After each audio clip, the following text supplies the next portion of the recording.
Esta emisora les da la bienvenida al programa Encuentros con la Filosofía, para conversar poniendo en duda nuestras certezas. con la participación abierta de profesores de la Universidad Politécnica Salesiana, De la Universidad Central del Ecuador. de la Universidad Andina Simón Bolívar. Encuentros con la Filosofía. Se difunde semanalmente por las emisoras universitarias Infinito Digital, Voz Andina Internacional. y Radio Faxo. Abrimos nuestros micrófonos.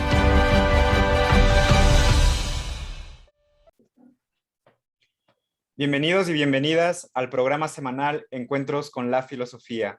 Les saluda Luis López. Como ustedes saben, Encuentros con la Filosofía es un programa de colaboración entre 3 radios universitarias del Ecuador. Por un lado tenemos a Voz Andina Internacional de la Universidad Andina Simón Bolívar. Por otro lado tenemos a Infinito Digital de la Universidad Politécnica Salesiana. Y finalmente a Radio Faxo de la Facultad de Comunicación Social de la Universidad Central del Ecuador. Encuentros con la Filosofía propone, con el apoyo de profesores universitarios, reflexionar desde una mirada filosófica un tema de la vida cotidiana. Saludo a Edison Aguilar Santa Cruz, con quien compartimos la conducción del programa. Buenos días, Luis. Nuestros saludos a Karina Torres y a Carlos Mirango, quienes desde Voz Andina Internacional y los medios virtuales hacen posible estos encuentros. Pues siempre y con mayor razón en estos momentos de incertidumbre que atraviesa el mundo, es importante repensar la cotidianidad humana desde una mirada filosófica. Saludamos y damos la más cálida bienvenida al invitado de esta semana, Vladimir Sierra, quien es doctor en filosofía por la Universidad Libre de Berlín. También es docente, investigador de la Pontificia Universidad Católica del Ecuador, PUCE. Es también subdecano de la Facultad de Ciencias Humanas. Entre sus temas de investigación tenemos la teoría social, la teoría política, la filosofía del lenguaje y la hermenéutica. Bienvenido, Vladimir. Gracias, Luis. Buen día, Edison. Buen día, Karina. Un gusto estar nuevamente con ustedes para conversar de estos temas tan importantes. Saludos, Vladimir Sierra.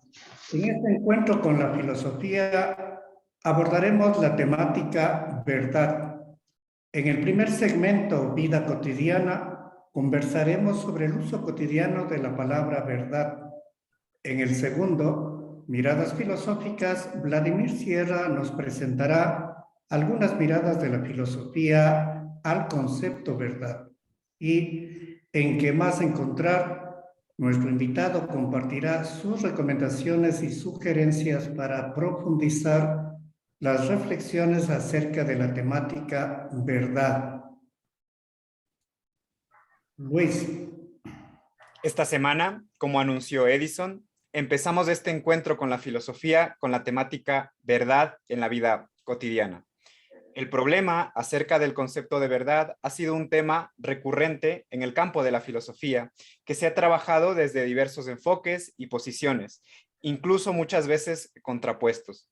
En la vida cotidiana, paradójicamente, conviven visiones de la verdad contrapuestas, ¿no? Por un lado, tenemos visiones de verdad apoyadas única y exclusivamente en una visión científica del mundo, y por el otro lado, y de manera contradictoria, también encontramos frases como nada es verdad, todo depende del punto de vista y similares. Esto sin mencionar las incuantificables implicaciones de la verdad en los discursos y construcciones políticas. Parece ser que todo el mundo aspira a tener y defender la verdad. Pero ¿cuál es la verdad? ¿Qué entendemos por verdad? Son algunas de las muchas preguntas que nos pueden surgir. Estos usos de la palabra verdad en la vida cotidiana nos hacen preguntar a Vladimir, ¿cómo se usa el término verdad en la vida cotidiana? Vladimir. Bueno, el término verdad, tanto en la vida cotidiana cuanto en la filosofía, es un término fundamental, ¿no? Y por eso lo utilizamos con tanta recurrencia en los otros campos. En la vida cotidiana, el término verdad tiene más que ver con aquello que también denominamos certeza. Es decir, cuando nosotros decimos esto es verdad, podemos decir también esto es cierto, ¿no? Y lo que se busca en principio en la vida cotidiana son descartar dos cuestiones, ¿no? O la falsedad de algo o el error de algo. Es decir, la verdad aparece o la certeza aparece como contrapuesta a verdad, a no verdad, digamos, a error, a mentira o simplemente a un error, ¿no es cierto? El término verdad es indiferencial en la vida cotidiana, luego conversaremos de esto, es decir, se aplica tanto para afirmar hechos, objetos del mundo real, pero también para afirmar normas. Por ejemplo, es verdad que te vas a casar, ¿no es cierto? No refiere tanto a un objeto en el mundo, sino más bien a una norma social, que es el casamiento, ¿no? Como digo, el uso es bastante eh, común en toda conversación humana y esto tiene que ver, quizás de esto hablaremos más luego, de que en la vida cotidiana el lenguaje que utilizamos, los lenguajes naturales, los lenguajes cotidianos, tienen una característica y especial y es aquella de constituirse en el soporte simbólico sobre el cual podemos reflexionar. Entonces, todo aquello que constituye lo que se llama mundo de vida o vida cotidiana no puede estar sometido a un criterio referencial de verdad, porque de lo contrario no podríamos habitar simbólicamente el mundo. Es decir, damos por sentado de que todas aquellas certezas que articulan nuestro mundo simbólico son así. Por ejemplo, pongo cualquiera, ¿no es cierto? Yo no puedo traspasar una pared. Esto no está sometido a cuestionamiento, a discusión, eso damos por cierto, es una, digamos así, verdad absoluta del mundo cotidiano. Entonces, los lenguajes cotidianos están poblados de esta suerte de verdades absolutas que nos permiten tener tranquilidad mientras desarrollamos nuestra vida, porque si nos cuestionáramos permanentemente sobre la certeza, ¿no es cierto?, de montones de cosas que articulan nuestro mundo más cercano, simplemente no podríamos actuar. ¿No es cierto? Si yo voy a comer, por ejemplo, doy por verdadero, por cierto, que la cuchara no permite que el líquido digamos, fluya a través de ella, ¿no? O seguridades como que si, qué sé yo, me bajo de un auto mientras está desplazándose, me puedo hacer daño a mi salud. Y esto lo damos por sentado. Entonces, el mundo no es sino un constructo de verdades el mundo cotidiano, ¿no?, que nos permiten actuar. Y por eso es tan importante la verdad para la vida cotidiana. Vladimir, pero ¿qué sucede cuando lo que creemos verdadero para nosotros, para las demás personas, es distinto o diferente? Bueno, eso es una condición bastante común, ¿no es cierto? Y esto tiene que ver con que, digamos, si pensamos en la vida cotidiana, con que las personas nos relacionamos con el mundo desde distintas perspectivas, ¿no es cierto? Y cada una de las perspectivas del mundo a veces nos hace tener, digamos, sí, criterios distintos de verdad, ¿no? Pero lo más común en una sociedad simbólica organizada o en una comunidad es que todos aquellos que habitamos esa comunidad coincidamos plenamente en aquello que entendemos por verdadero.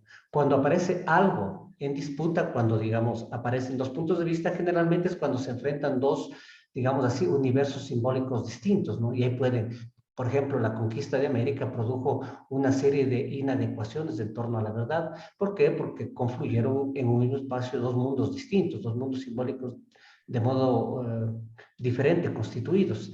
Ahora, en la vida cotidiana, cuando nos topamos con que un otro tiene otra forma de percibir el mundo, digamos, tiene otra verdad sobre ese mundo, generalmente lo que se hace es tratar de dilucidar dónde está el equívoco, porque tenemos la seguridad de que si conversamos y dialogamos algún rato vamos a acordar la verdad. Generalmente pasa así en la vida cotidiana. Cuando no pasa así es cuando en este tipo de discusiones intervienen intereses de poder, intereses políticos, intereses de género o cualquier tipo de interés. Mientras esto no haya, va a haber un camino que nos lleve a consensuar una verdad. Cuando no podemos consensuarles porque algo está interfiriendo y generalmente son estos intereses o lo que dije al inicio, son condiciones históricas determinadas que enfrentan, y esto pasa, digamos, con cierta frecuencia en la historia de los pueblos, enfrentan universos simbólicos constituidos de diverso modo. Y entonces ahí, claro, no coincidimos en muchas de las cosas que creemos verdaderas. Gracias, Vladimir. Luego de estas primeras aproximaciones, damos paso al segmento Miradas Filosóficas. Luis. Nos acompaña Vladimir Sierra, con quien en vida cotidiana nos ha mencionado unas primeras características del término o del concepto verdad. Por lo que ahora, en el segundo, Miradas Filosóficas, preguntamos, ¿cómo la filosofía ha reflexionado sobre la verdad? Quizás debemos iniciar con una verdad sobre el concepto de verdad. Y es que el concepto de verdad, ya como término filosófico, está, digamos, vinculado con el lenguaje. Es decir, la verdad pertenece al lenguaje, no pertenece al mundo. El mundo no es el mundo material, ¿no es cierto? No es verdadero ni falso. Son lo que se llaman proposiciones, es decir, son enunciados respecto a ese mundo los que pueden ser entendidos como verdaderos o falsos, no el mundo, ¿no? A veces hay esta confusión de pensar que el mundo es el verdadero, no. El problema de verdad es un problema del lenguaje. Ahora, ¿desde cuándo se piensa la verdad en la filosofía? Bueno, por lo menos en la filosofía occidental se piensa ya con seriedad el término verdad desde la metafísica de Aristóteles. Él inaugura una cuestión que es importantísima que se llama teoría de la adecuación de la verdad, que es un modo de entender la verdad en tanto correspondencia o adecuación entre lo dicho y lo existente, ¿no es cierto? Hay una famosa frase aristotélica que dice, si nosotros decimos que el ser es y que el no ser no es, eso es verdadero. Pero si decimos que el ser no es y que el no ser es, eso es falso, ¿no? Y la otra frase famosa que también aparece en este texto, la metafísica, está enunciada más o menos así, ¿no? Si yo pienso que tú eres blanco, eso no hace que tú seas blanco. Que tú seas blanco, sin embargo, sí hace que mi expresión, tú eres blanco, sea verdadera. Entonces, desde Aristóteles se ha extendido, digamos, no solo en la filosofía, sino por fuera de la filosofía, esta tesis central, ¿no? Que la verdad es una relación entre lo que decimos y aquello sobre lo que decimos. Si hay una adecuación entre lo dicho y aquello sobre lo que se dice, entonces eso es verdadero. Tiempo después, en la Edad Media, Tomás de Aquino fue quien mejor comprendió, digamos así, esta concepción de verdad que tiene que ver con la adecuación, ¿no? Y él lo formuló, digamos, explícitamente, ¿no? Él decía, yo respondo diciendo, cuando le preguntaban qué es verdad, si yo respondo diciendo que la verdad constituye la adecuación entre el intellectus y rey, ¿no? El rey. Es decir, entre el intelecto humano y las cosas. Cuando hay una adecuación entre estas dos, entonces tenemos la verdad. Y de esta digamos, tesis tomista se desprenden tres formas importantísimas de comprensión de la verdad. La verdad con carácter ontológico, que es la relación, ¿no es cierto?, entre lo existente y lo dicho. La verdad como lógica, que es esta misma adecuación, pero vista desde el sujeto que conoce. Es decir, si miramos la verdad desde el sujeto que conoce, entonces lo que afirmamos es una verdad lógica y afirmamos una verdad óntica cuando miramos esta relación, pero ya no tanto del sujeto, sino del objeto conocido. Esta concepción, ¿no es cierto?, basada en la adecuación entre las cosas y lo que se dice, atravesó toda la filosofía occidental hasta inicios del siglo pasado.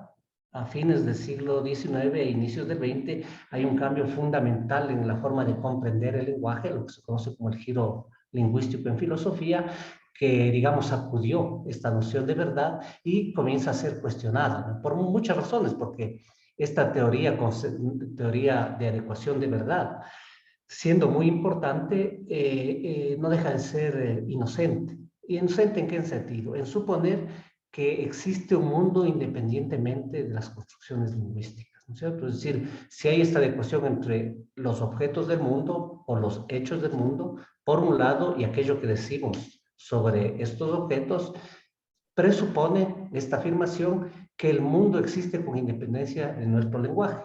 Esta tesis fue puesta en cuestión a inicios del siglo XX por la filosofía del lenguaje, por muchos filósofos del lenguaje, y entonces se derrumbó de algún modo esta concepción de la verdad, ¿no? E irrumpieron muchas otras. ¿Por qué? Porque simplemente los objetos que suponemos que existen independientemente de nuestro lenguaje no existen. Todo objeto existe en dependencia de nuestro lenguaje, ¿no? Y bueno, de ahí hay muchas formas, pero quizás las más importantes en torno a la verdad son, por ejemplo, la teoría semántica de la verdad de Tarski. Es muy importante porque desde Tarski se afirma que la verdad no tiene que ver tanto con el mundo material extralingüístico, sino con una relación al interior de relaciones de enunciados entre sí, es decir, la verdad es semántica, no está fuera de la semántica, y la verdad requiere un metalenguaje que hable de la verdad. Entonces, esto es importante, lo de Tarski. Quizás hay otra cuestión importante que fue formulada por Wittgenstein en el Tratados Lógicos Filosóficos, que es la teoría, ¿cómo le llamamos? Refleja de la verdad. ¿No es cierto? Que los enunciados lógicos coinciden uno a uno con los hechos del mundo. Eso trae consecuencias también bastante interesantes. En el mismo Wittgenstein, digamos, años más tarde, en las investigaciones filosóficas, formula otro criterio, digamos, otra aproximación al concepto de verdad bastante llamativo, ¿no? Él dice que el concepto de verdad utilizado por la filosofía es una cosa demencial. ¿Por qué? Porque hemos sacado el concepto, el término verdad, del sentido que tiene en la vida cotidiana, y al aislarlo de la vida cotidiana pierde todo significado. Entonces puede decir lo que sea sobre ella, ¿no? De ahí tenemos, por ejemplo, el marxismo ha desarrollado teorías importantes de la verdad,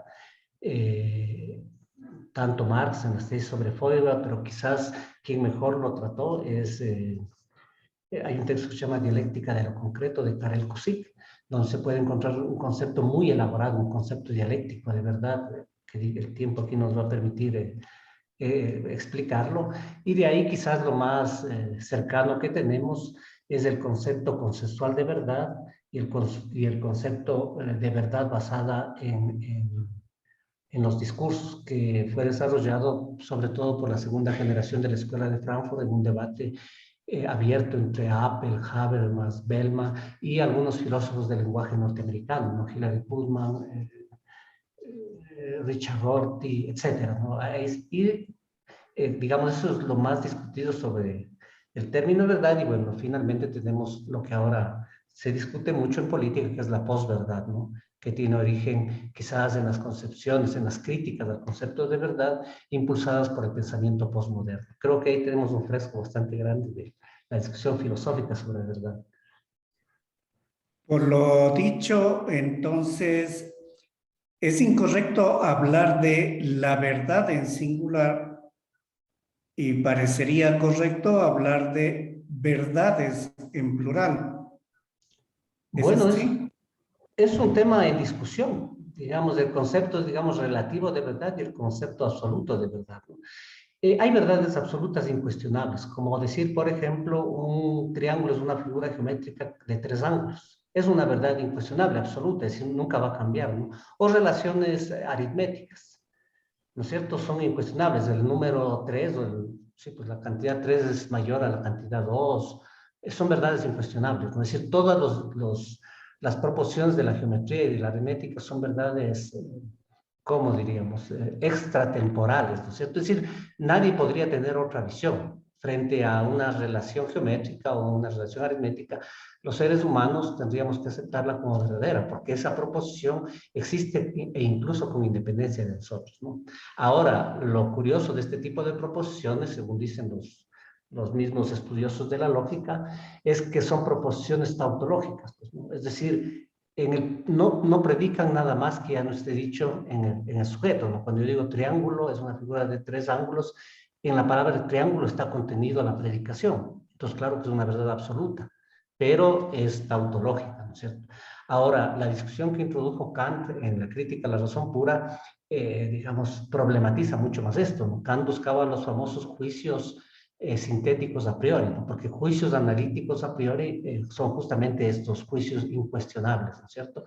Pero un juicio sintético, ¿qué quiere decir un juicio sintético? Un juicio que predique algo más de aquello que ya está en el sujeto, ¿no es cierto? Y a priori quiere decir que este juicio sea predicado por fuera de la experiencia empírica, ¿no es cierto? Para que haya ganancia, es decir, para que tenga, digamos, este carácter absoluto. Bueno, en el libro kantiano él cree descubrir, ¿no es cierto? Porque ese sería el fundamento de la ciencia para Kant, ¿no? De no existir estos juicios sintéticos a priori, no sería posible la ciencia como un saber, digamos, absolutamente verdadero, ¿no? Y de ahí tenemos lo otro, digamos, la famosa discusión de Hume sobre el escepticismo, que nada que se pueda enunciar sobre el mundo empírico puede tener un carácter definitorio de verdad. ¿Por qué? Porque simplemente digamos, aquello que predicamos sobre el mundo tiene que haber sido atravesado por nuestra experiencia empírica con ese mundo y, según Hume, y de ahí para adelante, la captación humana, la captación de sujetos sobre lo objetual, siempre está, digamos, determinada por la limitación de nuestros sentidos. Entonces siempre nos va a quedar la duda de aquello que vimos, de aquello que oímos, de aquello que pensamos, etcétera, tenga el carácter de una verdad absoluta, ¿no? Entonces la discusión está abierta, tiene consecuencias importantes para la filosofía, pero también para la política, el afirmar o las verdades relativas o las verdades absolutas. Ahora, una verdad absoluta, digamos, un mundo en donde todo sea verdad absoluta es un mundo sin verdad. Es algo que ha discutido Nietzsche a su tiempo, ¿no es cierto? Desde lo que él llamaba perspectivismo. Es decir, si cada persona desde su perspectiva tiene una verdad, nadie tiene la verdad. Pues, recuerden la famosa frase de Nietzsche, ¿no? No hay hechos, solo interpretaciones. Entonces ni siquiera hay verdades. Hay interpretaciones, hay opinión sobre el mundo, pero no puedes llamar verdad a ninguna de ellas porque todas tienen el derecho de ser llamadas verdades, ¿no?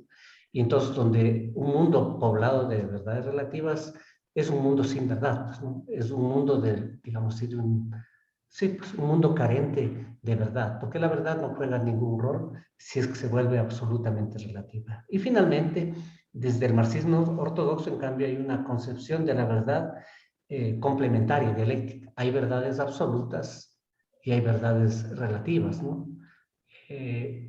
Por ejemplo, una verdad absoluta, dice el marxismo ortodoxo, es la afirmación biológica de que los seres humanos somos resultados de una evolución biológica.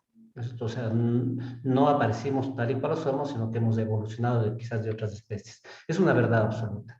Y son verdades relativas aquellas que sirven como argumentos para fundamentar esa verdad. Es decir, mientras la ciencia avanza, cada vez se irá perfeccionando, ¿no es cierto?, los argumentos que nos permitan afirmar esta verdad absoluta. Los hombres somos el producto de la evolución biológica. Ahora, esa verdad absoluta se va complementando con un montón de verdades relativas. Entonces tenemos ahí, ¿no? Donde solo hay verdades absolutas, no existe la verdad. ¿Es posible hablar de verdades absolutas? Sí, pero siempre y cuando estas verdades absolutas carezcan de soporte empírico, ¿no es cierto? Y también podemos tener esta visión dialéctica entre verdad absoluta y verdad relativa. Muy interesante, Vladimir. Sin embargo, es tiempo de pasar a nuestro tercer momento. ¿Qué más encontrar? Para indagar cómo continuar las reflexiones acerca de la verdad. Edison. En este encuentro con la filosofía, hemos conversado con Vladimir Sierra. Él presentó algunas aproximaciones al concepto verdad. Luego, resumidamente, expuso los principales autores de la filosofía que actualmente reflexionan sobre este tema. Indudablemente, con este encuentro no se acaba la reflexión. Por eso, en ¿Qué más encontrar?, solicitamos a Vladimir Sierra sus recomendaciones bibliográficas y audiovisuales para ahondar en el tema verdad. Bueno, ahí hay muchísimas cosas interesantes que leer, pero quizás siempre va a ser bueno iniciar con Aristóteles, ¿no? Con la metafísica aristotélica, donde se fundamenta la concepción más importante, la concepción que, por ejemplo, en la vida cotidiana la manejamos, ¿no? Porque intuimos en la vida cotidiana que no es sino verdadero aquello que establece una relación vinculante entre lo que yo digo y el mundo que existe. Entonces es importante Aristóteles, como les digo, el texto de Tomás de Aquino lo llama Disputación sobre Veritas, Veritats, creo, ¿no? Bueno, es un texto en donde él reflexiona sobre, a profundidad sobre las implicaciones que tiene la teoría de adecuación de verdad, mirándolos desde esas perspectivas, ¿no? De la relación como verdad ontológica desde el sujeto conocente como verdad lógica y desde el objeto conocido como verdad óntica. Es otro texto, digamos, importantísimo. Y de ahí tenemos a Tarski, Alfred Tarski, que reflexiona sobre el carácter semántico de la verdad. Es un texto que creo que el texto se llama Sobre el concepto de verdad en las ciencias empíricas, algo así se llama el texto. Es fundamental porque con él cambia radicalmente la concepción de verdad. Es decir, la verdad es un problema que no debemos buscar en la relación entre el mundo y la conciencia que lo mira, sino la verdad más bien es una relación entre los enunciados de un lenguaje. No podemos, por fuera del lenguaje no existe verdad, porque incluso la referencia, ¿no es cierto? Porque hay también una teoría referencial de verdad.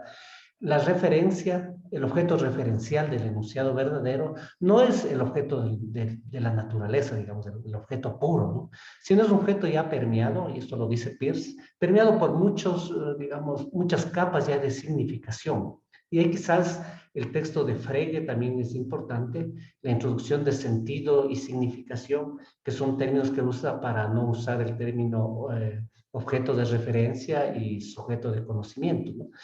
Y de ahí, en la actualidad, creo que es fundamental revisar las discusiones que tienen estos autores que les decía, Habermas, Appel, Bellman, en una, digamos, conversación abierta con el pragmatismo norteamericano, con Putnam, con Rorty, representantes de la filosofía postmoderna, en torno al concepto de verdad, ¿no? Una discusión muy importante, sobre todo desde los intereses de la filosofía política, porque se discute la verdad como consenso o la verdad como discusión discursiva. Son, digamos, unos modelos interesantes de mirar la verdad que no buscan una verdad absoluta, pero sí una verdad universal, basada en la capacidad deliberativa humana, en la capacidad racional humana y en la capacidad de elevar el concepto de verdad a discusión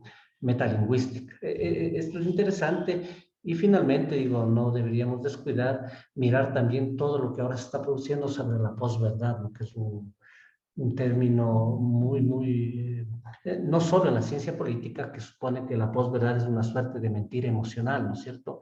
Muy vinculado a las campañas electorales norteamericanas, donde se supone que estamos, digamos, iniciando un mundo político que excluye de su reflexión el concepto de verdad. Pero más allá de esto, digamos, la posverdad está más vinculada con la digitalización del mundo y con el colapso de la relación mundo-discurso.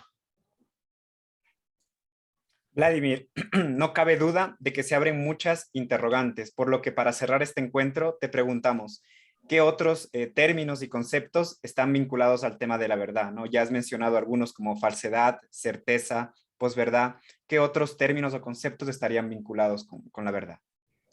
Hay un concepto interesante que se llama la justificación, porque la justificación, o el concepto de justificación, a veces se lo propone, sobre todo desde el pensamiento postmoderno, como alternativa al concepto verdad, ¿no? Es decir, para los postmodernos el concepto verdad es un concepto obsoleto en el mundo contemporáneo y debería ser reemplazado por un concepto como más adecuado para estos tiempos, que es la justificación, ¿no?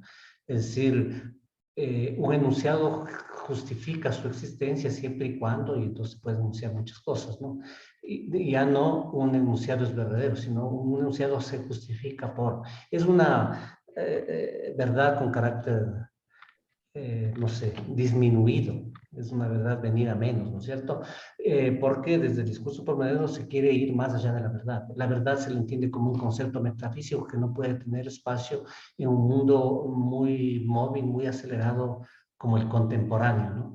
Y había dicho, el concepto posverdad se vuelve interesante para la discusión de verdad y quizás estos conceptos como referencia, que tienen mucho que ver como semanticidad de la verdad, el concepto, por ejemplo, de mundo, el concepto de enunciado, el concepto de acontecimiento, es decir, Como quise señalar al inicio, el término verdad, entendido filosóficamente, es entre los términos de la filosofía uno de los más importantes, ¿no? Junto con el concepto ser, esencia, existencia. Quizás verdad el concepto de verdad tiene un sitial fundamental en la discusión filosófica, ¿no? Porque si pensamos, mirando el caminar de la filosofía, quizás todas las propuestas filosóficas, quizás todos los temas filosóficos aspiraban justamente a eso, a constituirse en discursos verdaderos. Y no solo ahí, ¿no es cierto? También en la ciencia. Ahí hay un tema interesante porque la verdad lógica no es lo mismo que la verdad filosófica y tampoco es lo mismo que la verdad científica. En la ciencia también es fundamental, a pesar de que en las ciencias empíricas se parte de la idea de que estas ciencias no producen verdades, ¿no? Lo que producen son aproximaciones, digamos, certezas basadas en investigaciones empíricas, ¿no? Lo que produce son estas formas de comprensión, digamos, más cercanas a otras respecto a la descripción de lo existente. Pero el concepto de verdad, la búsqueda de la verdad en la filosofía es fundamental. Y yo creo que todo sistema filosófico tenía como ambición justamente convertirse en una descripción verdadera de lo existente, ¿no? De lo contrario no tendría sentido la filosofía, porque la filosofía se convertiría en meras opiniones, ¿no es cierto? Y no es lo que busca la filosofía. Toda filosofía quiere anclarse en una descripción verdadera de lo existente, del mundo, de lo que fuere, ¿no? Y por eso creo yo que mientras haya filosofía no se puede descartar el concepto de verdad, porque le es fundamental, es subyacente. Sin verdad no es posible la filosofía. Concluimos este encuentro semanal con la filosofía con nuestro agradecimiento al invitado de esta semana, Vladimir Sierra, a Carlos Menango y a Karina Torres en la cabina de Voz Andina Internacional y a ustedes, Radio Escuchas.